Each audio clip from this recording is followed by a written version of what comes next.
عالم اسلام کی عظیم شخصیت خلیفہ ہارون الرشید عباسی کی بیوی ملکہ زبیدہ بنت جعفر فریضہ حج کی ادائیگی کے لیے مکہ مکرمہ آئیں۔ انہوں نے جب اہل مکہ اور حجاج کرام کو پانی کی دشواری اور مشکلات میں مبتلا دیکھا تو انہیں سخت افسوس ہوا، چنانچہ انہوں نے اپنے اخراجات سے ایک عظیم الشان نہر کھودنے کا حکم دے کر ایک ایسا فقید المثال کارنامہ انجام دیا جو رہتی دنیا تک یاد رہے گا۔ ملکہ زبیدہ کی خدمت کے لیے 100 نوکرانیاں تھیں جن کو قرآن کریم یاد تھا اور وہ ہر وقت قرآن پاک کی تلاوت کرتی رہتی تھی۔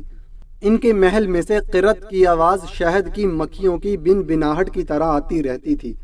ملکہ زبیدہ نے پانی کی قلت کے سبب حجاج کرام اور اہل مکہ کو درپیش مشکلات اور دشواریوں کا اپنی آنکھوں سے مشاہدہ کیا تو انہوں نے مکہ میں ایک نہر نکلوانے کا ارادہ کیا۔ اب نہر کی کھدائی کا منصوبہ سامنے آیا تو مختلف علاقوں سے ماہر انجینئرز بلائے گئے۔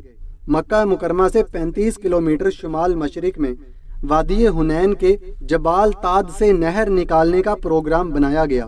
اس عظیم منصوبے پر 17 لاکھ دینار خرچ ہوئے۔ جب نہر زبیدہ کی منصوبہ بندی شروع ہوئی تو اس منصوبہ کا منتظم انجینئر آیا اور کہنے لگا، آپ نے جس کام کا حکم دیا ہے اس کے لیے خاصے اخراجات درکار ہیں، کیونکہ اس کی تکمیل کے لیے بڑے بڑے پہاڑوں کو کاٹنا پڑے گا، چٹانوں کو توڑنا پڑے گا، نشیب و فراز کی مشکلات سے نمٹنا پڑے گا، سینکڑوں مزدوروں کو دن رات محنت کرنی پڑے گی، تب کہیں جا کر اس منصوبہ کو پایا تکمیل تک پہنچایا جا سکتا ہے۔ یہ سن کر ملکہ زبیدہ نے چیف انجینئر سے کہا، اس کام کو شروع کر دو، خواہ کلہاڑے کی ایک ضرب پر 1 دینار خرچ آتا ہو۔ اس طرح جب نہر کا منصوبہ تکمیل کو پہنچ گیا تو منتظمین اور نگران حضرات نے اخراجات کی تفصیلات ملکہ کی خدمت میں پیش کی۔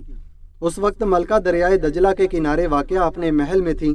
ملکہ نے وہ تمام کاغذات لیے اور انہیں کھول کر دیکھے بغیر دریا برد کر دیا اور کہنے لگیں، الہی میں نے دنیا میں کوئی حساب کتاب نہیں لینا، تو بھی مجھ سے قیامت کے دن کوئی حساب نہ لینا۔